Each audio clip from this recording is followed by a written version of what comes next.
All right, PSA reveal time. As you can see, Fred McGriff finally in the Hall of Fame. Probably should have been in a decade ago, but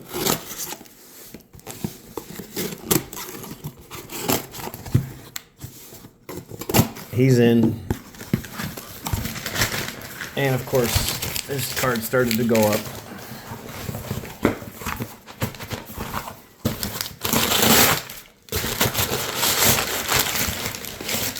So we got two boxes in this order.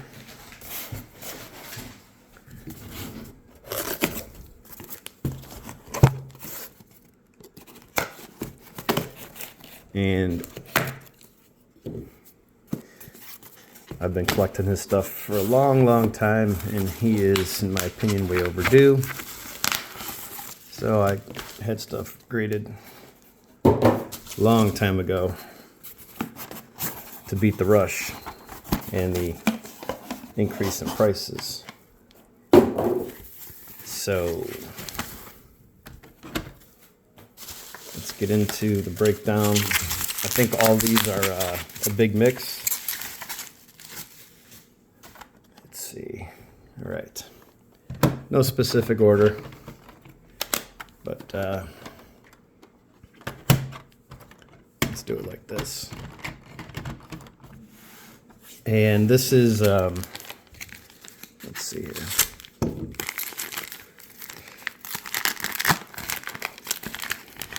I will say PSA is grading a lot faster now that the backlog is done.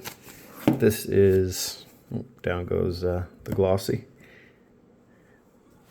So we got the base traded, update, Tiffany, Flitter glossy, Donruss, and then the 87 rookies box set, all in PSA 9.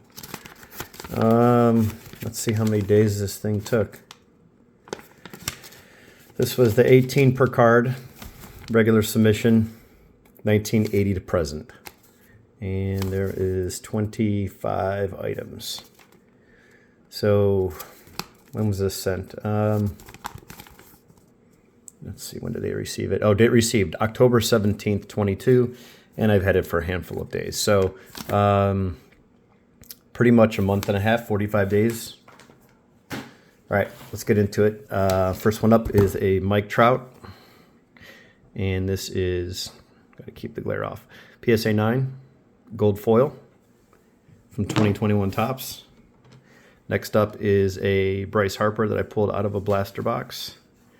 Home field advantage, and this one got a 9. And speaking of Fred McGriff, PSA 8, very tough, always off left to right. I've owned dozens of these box sets, or bag sets, the team sets, and so this one got an 8, and not bad on that one. And I got two more in here. Same card, this one got a 9. Nice. So we will put that up with the rest of those. And then the third one, also a 9. Let's see, I think one of these, when I sent this out, had a little bit better centering left to right. Oh, these are pretty damn close.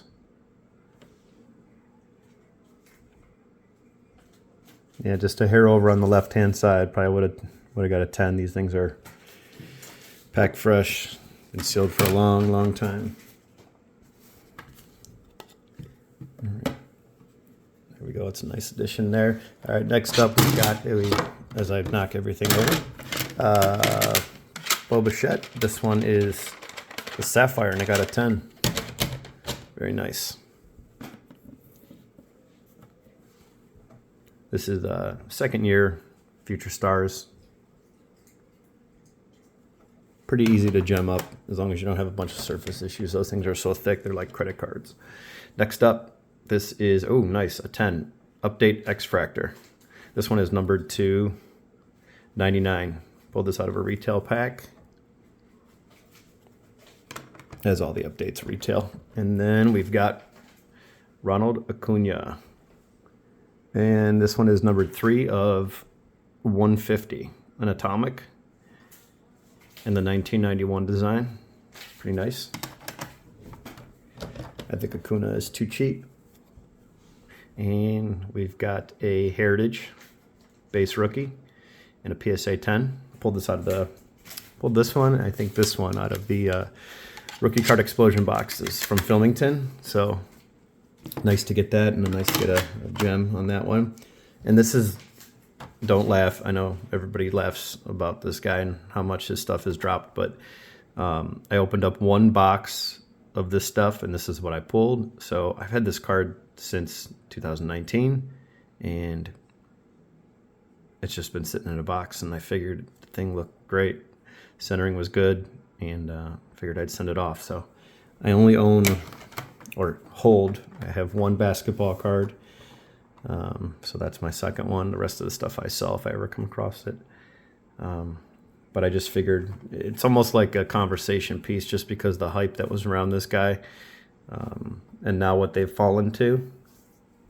But who knows? His career can turn around in any second, and this stuff can start going back up. All right, this one is a Chrome update. Believe it or not, I've sent so much of this stuff, and I've got 9 to death on this card. So I think I actually needed this 10 for my my complete set. So I'm going to hang on to that bow. Next up is a Jared Kelenic. Okay, this one got a 9. We'll see if he can do anything and or get traded. I don't know what they're going to do. Talks of Brian Reynolds for going to the Mariners and Cleveland. And then this guy, I believe he was hurt last year. But I don't know. I just like this card, so I sent it in. Wasn't a ton of money, but I've had it sit and pulled it out of a retail pack, I think.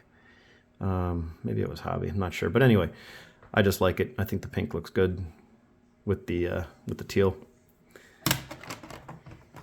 All right, next up is a Griffey 86 design Mojo. This is a nice PSA 10.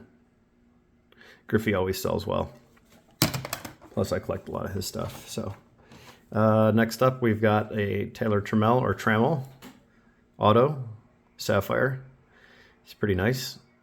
This one got a PSA 10.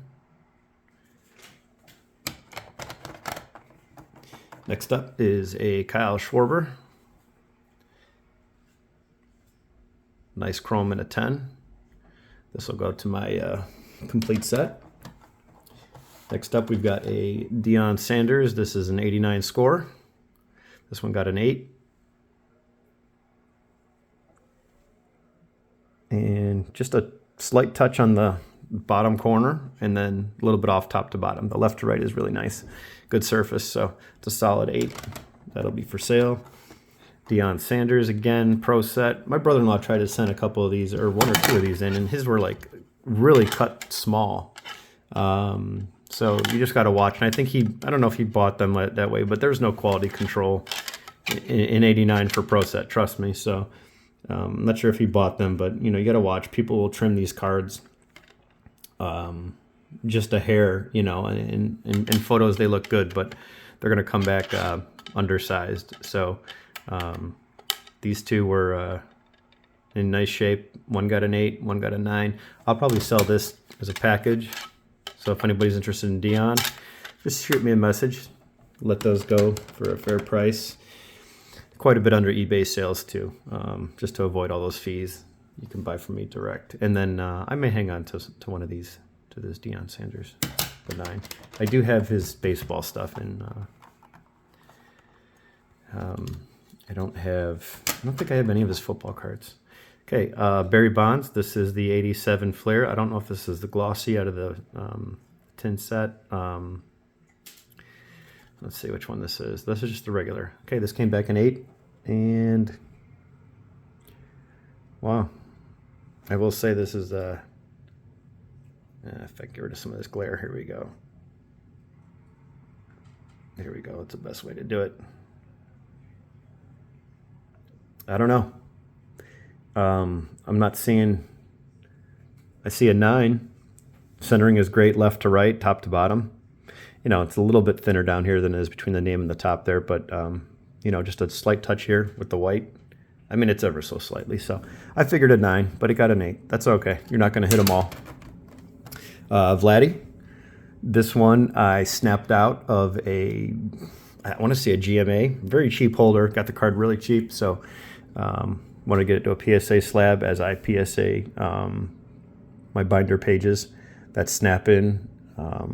So put this with my set. And yeah, it's a solid 9. I mean, could it be a 10 on any day? Sure, some of these can, but it's not glaringly different where you're looking at a 6 and it should be a 9. So here's a Maddox 87 traded, and these I got as a throw-in. Nice 9, perfect. This was a good card. I thought there was a couple in here. Yeah, I do have 2 in there. Okay. So let's see what this next one got. Also a 9. Awesome. All right, so 2 clean copies of Greg Maddox. And as you can see, out of these traded, sometimes they'll have a little bit darker border. It just depends on what box set you have. They're both in the same exact set, but you could see the difference in the color. So I'm not sure that it's a preference, or it's definitely not an error. I know that. But I'm happy to get these. I got these actually for free, both of them, as a throw-in with one of my purchases, along with my some 84 Mattingleys. I got an 84 Mattingly that came back a 9, and then an O-Pee-Chee that came back an 8. Those were all throw-ins from a purchase I made on some vintage stuff. I think the guy just threw in some fillers. It was nice of him, and they just looked really, really good. I was pleasantly surprised that he actually threw in those cards. I was expecting, you know, just some average VG-EX cards, but these things were so sharp, and pulled the Mattingly rookie in a 9, the Mattingly O-Pee-Chee 84 in an 8, and then these 2 came back 9, so I was pleasantly surprised. Little bonus there. Okay, so Wade Boggs, rookie, and this one got an 8. I mean, I guess an 8. I don't know. I don't know what they're looking at. I mean,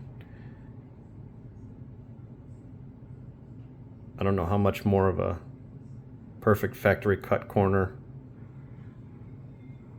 continuous gloss throughout. Now here's a card that I just keep. I don't care what the label says. You know, just a piece of hair. Okay. Yeah, I mean, I'll look at it closer, but you know, when you have a card that's just got some great centering all around, and some really nice corners, you know, it's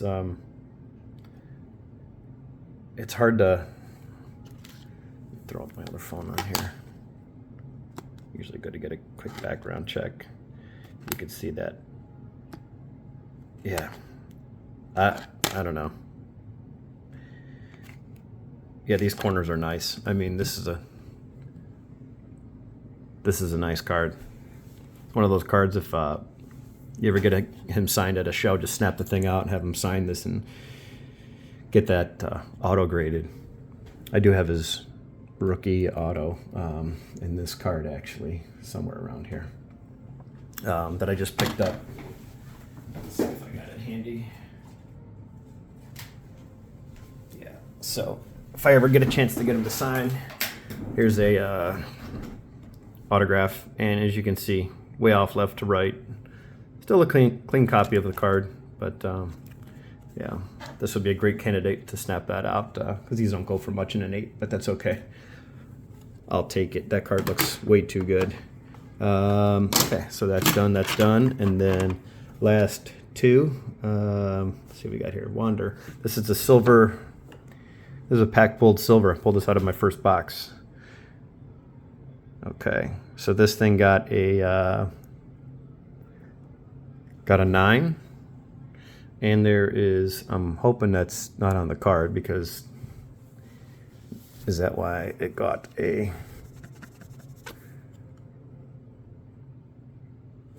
is that from my fat fingers or what? What's going on here? Oh, I don't know. No, that might be on a card. Anyway, looked like a big old fingerprint. Yeah, so, I mean, left border, right border, top border. Just maybe a hair heavy on the top, but I think it's spot on. And these are tough to 10, these foil cards. But anyway, this one got a 9. I'll probably hang on to this for a while. Maybe sell it, who knows. But I just think these things look cool. And yeah, this was I pulled this out of my first hobby box that I broke for 2022. So nice to get that one back in a 9. And last up is Dalton Varsho, who I like. And this gold foil got a 10. Nice. I think he's a great player. Not a lot of hobby love, but that's okay. That means cheaper cards for us that we can buy and afford. And yeah, so that's it for this one. Hope you like the lineup of the Fred McGriff. Wanted to do this as I've been holding out, to see if he did get in. So now that I have all of these in my collection, probably post a nice photo on Instagram. And yeah, I think there's another minor league card. This is 86. There might be a blue one that's from 85. I'm not sure who he was with in 85. If it was the Syracuse Chiefs, but I think there's a baby blue colored card that's also pretty hard to find in great condition. These cards just weren't made with the highest quality control. Not the Topps or Fleer or any Donruss. These other cards were, but this is there's one more that I would like to get if I ever come across it. I wouldn't buy it graded, it's just too much money, but if I ever came across a collection that had some bagged team sets, that'd be nice to get and send in to get it slabbed. But it's nice to see that he finally got in. 493 home runs. I'm pretty sure I was reading something that had his Hall of Fame stats, or his MVP stats, where he was, I don't know, in the voting running, but he was always behind all the guys juicing, so it was tough for him to win anything like that. This guy, clearly wasn't a steroid guy. Longevity career, on a couple World Series teams, all-star appearances, he well deserved. Should have others have gotten in? Definitely Schilling. Who cares about the guy's political views, and if he was an idiot in the locker room or not? What does it matter? I mean, you go back and look at the 20s, 30s, 40s, 50s. All these guys, none of these guys were saints. I mean, look at someone like Mickey Mantle. I mean, the guy was an alcoholic, right? So the guy was a big drinker. So do you fault the guy? No. He was great on the field. I mean, he wasn't out there, doing harm to kids and things like that. Bonds, I get it. That's the whole other argument with the steroids. Who took them, who didn't. Was it Big Papi? David Ortiz on the Mitchell Report. He was named in that, and he got in. I mean, if you're going to let him in, you got to let these other guys in. Do I agree on any of them? No, I don't like any of the guys that did the steroids. Do I own their cards? Yes, I do, but I'm not heavily invested in a bunch of those guys. There's so many other players to collect that didn't do steroids that had great careers. But should Bonds be in? If you're going to let all these other guys in, yes. But once you do that, then you open up the floodgates. So I think that's why those guys will never get in my opinion. That's just my take on it. But people like Schilling that was just a great player, and he should be in. But I think he's the only other one. Mattingly, just not a long enough career. I saw Albert Bell on there, not a long enough career. If he had 2 or 3 more years in, he'd definitely be in. Obviously had that cork bat issue. Who else was on there? Dale Murphy. He's probably pretty close. I'd say Murphy, Schilling, and then McGriff. Those are the 3 that I would have liked to seen this round, and everybody else, no. Especially guys like Bonds and all these other guys. I get it, so-called why they did it, but those guys were amazing players. Those guys were Hall of Famers before they started doing steroids. And, you know, they chose to take that path, so then they live with the results. But yeah, those are my 3 that I would like to see in. Happy that Fred McGriff got in, and hope you guys enjoyed this one. And if you're interested in anything that's in this stack, most of the football, the basketball, or all that stuff is available. Other than a few cards that I mentioned for my sets, will not be available in the baseball category. But these doubles of, you know, the Fred McGriff and all the other cards that were in here that I did mention are going to be available, and we'll get those listed soon. All right, guys, till next time.